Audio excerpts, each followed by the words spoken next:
So I support the reps in Southern Kansas, Oklahoma, Texas, and New Mexico, really all things Enlist. What we're going to talk about today really is drift minimization. And I've got this spray table here to talk a little bit about that, as well as demonstrate some new technologies, whether that be through the nozzles themselves, as well as our Enlist Duo herbicide, which Ken alluded to earlier today in his presentation. So just a quick show of hands, how many people have heard of or seen the Enlist weed control system? A few hands. Okay, so as you guys know, it's the new trait technology that we launched this year in cotton. It's going to enable you to spray 2,4-D over the top of cotton. So 2,4-D is really the platform of our technology. The herbicide that I will be supporting is the Enlist Duo herbicide, which is a premix of glyphosate and 2,4-D choline. So we start talking about making applications of 2,4-D, for example, or even glyphosate. I know we start talking about off-target movement issues, and glyphosate is a huge culprit in this area. So we start thinking about 2,4-D, and I think two of the things that come to mind is really volatility and drift. This new formulation of 2,4-D is an ultra low volatile formulation. 96% less volatile than traditional forms of 2,4-D. So we've really been able to address volatility concerns as it relates to 2,4-D.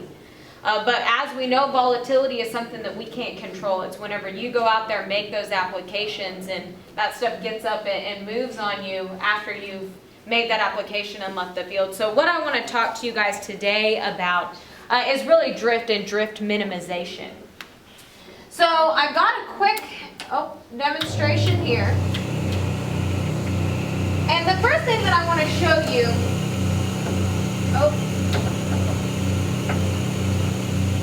is a nozzle that became really popular when Roundup hit the market, and that's your typical flat fan nozzle.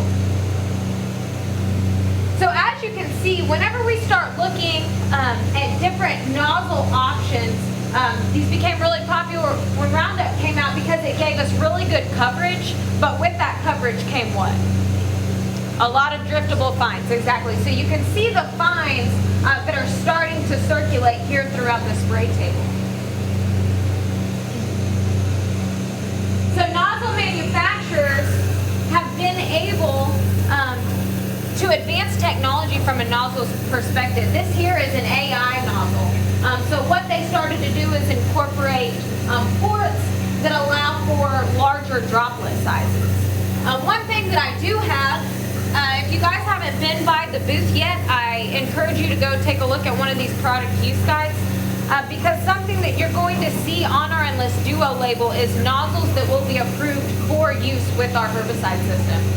And all of this is surrounding, off-target movement. The EPA wants to now test these herbicides to make sure that anything that you're going to be using with this isn't going to affect the improvements we've been able to make on drift and reducing those driftable fines. One of the nozzles on our label is this, which is the AI XR. So what that is it's a hybrid flat fan air inducted nozzle. So with some of these newer nozzles that you'll see on our label, you'll notice that they've incorporated a pre-orifice concept. So whenever that nozzle or whenever that fluid goes through that pre-orifice, it enters a turbulence chamber. And what we're able to do is increase droplet size and not necessarily lose control. That's one thing that we've got to be careful of is as we get larger droplets, we don't want to sacrifice any type of control. We've done a lot of work and research around nozzles and the different types of nozzles and seeing what kind of coverage and control we can get. And with some of these newer nozzles, we've seen that with these low drift type nozzles, we're able to reduce driftable fines by about 45%, which is a big deal whenever you take a look at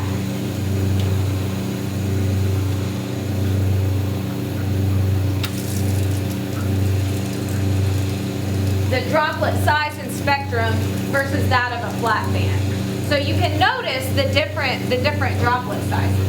Another popular nozzle, one that's on our list but produces a super large droplet, is that of the TTI. And what that does, another air inducted type nozzle, it inverts that solution, making it take a 90-degree angle, if you will, creating these super large droplets. So now this is the interesting part, I think, of this demonstration, and you may have to scoot up to really see what I'm talking about. But I told you that with this new formulation for Enlist Duo herbicide, we've been able to address volatility. So volatility is not a concern that we have.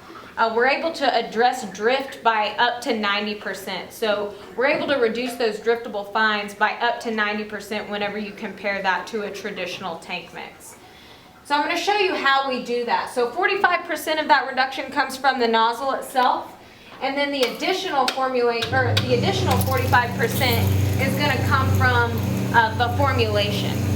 So what I have in this nozzle is just straight water. Out of this nozzle, what you're going to see is a mimic formulation of the ColXD technology, which is a part of our herbicide program. It's how we manufacture and how we make this product. So first, what I want to call your attention to is something that we refer to as a jet sheet. And this is where your driftable fines are created through nozzles. So if you take a look at this halo effect here, can you guys see out there that ring there below the tip of the nozzle? So my best example of this would be if you were to take a rubber band and stretch it out to the point that it snaps. That's what's happening. These water particles are being pulled from the tip of that nozzle, and whenever they break, that's what is creating these driftable fines. So what you'll see in our formulation,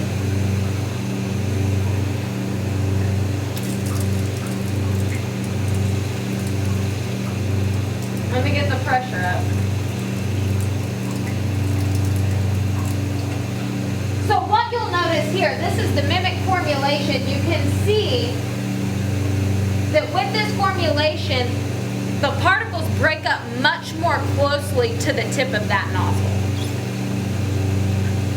Even taking a look at the two different formulations side by side, you can see there's not as many fines coming from this ColXD type product than that of just water. So this would be an example of the 45% reduction in drift I was talking about with the formulation. And this would really be the total package. So you can see the AIXR with water versus the AIXR through a low drift nozzle. You know, we start talking about off-target movement, and nozzles is one of the key things that we can actually do to mitigate those driftable fines. Whether you're using, the Enlist Duo herbicide or, just glyphosate alone, I think nozzles will certainly influence the impact you can have on reducing those driftable fines. Now we start talking about off-target movement with physical drift, and there's a lot of other things to keep in mind. We talk about wind speeds, and I've been told the wind never blows out here. But something to pay attention to is, a lot of these herbicides will have, parameters. Ours is 3 to 10, but no more than 15 miles an hour when you're making application. Boom height is something else that can certainly help or hinder off-target movement with physical drift. So you want to make sure you're keeping those booms low to the top of the crop of the canopy, and I think that's really going to be some things that you guys can do and applicators can do to really mitigate off-target movement via drift.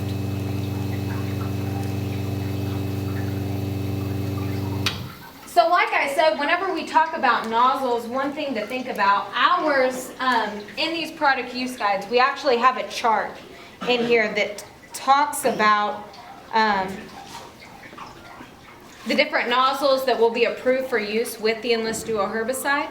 All of these have been tested with the EPA to make sure that we're able to hit those target numbers. I talked about 90% reduction in drift, and they want to make sure that the drift deposition doesn't change throughout all of these nozzles. But on all labels, as you guys are looking, label is going to be the keeper of all the information. Refer to that. It's going to tell you what type of droplet you're going to need. With a lot of these nozzles, you're going to want to do, I think we recommend a coarse to very coarse droplet size, which is what all of these nozzles will provide you, as well as you can take a look here. What I showed you today were T-Jet nozzles, but we have Greenleaf's, John Deere, Wilger nozzles. There's a whole slew of them. There's like 30-something nozzles on here, I believe, as well as the pressure ranges to make sure that you guys are getting the optimum value of those nozzles as far as the drift reduction. So with that, does anybody have any questions? What pressure was that? I was running 40 PSI across all of them, the flat fans, AI and AIXR. Is there a general feeling that the air inducted nozzles will actually give you better weed control than just a straight flat plan? Will give you that greater deposition? So we've done a lot of testing to make sure that we weren't losing any type of weed control, and we were not. So we were getting good coverage. A lot of that came from our GPA. We're going to be recommending 10 to 15 gallons per acre with the Enlist Duo herbicide. So really getting that GPA up there, and in conjunction with these low drift nozzles, you'll be able to get exceptional weed control.